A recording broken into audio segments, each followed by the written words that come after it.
I see the weather like this, like it's right now, it's raining, it's storm, it's lightning, and it comes and goes. It's like it begins and it stays for a couple of, I don't know, 1 hour, no more than that, and then everything starts flooding.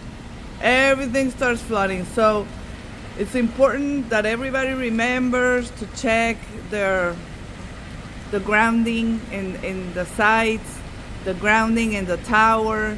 Make sure that everything is on point and is working like it has to, so you won't have to worry about any emergency.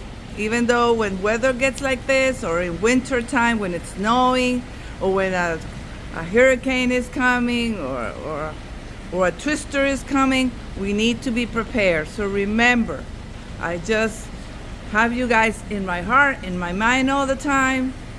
We need to be prepared. We need to be ready. We need to have everything on point in all our sites. So thank you for following, and thank you for being an Elettronika customer.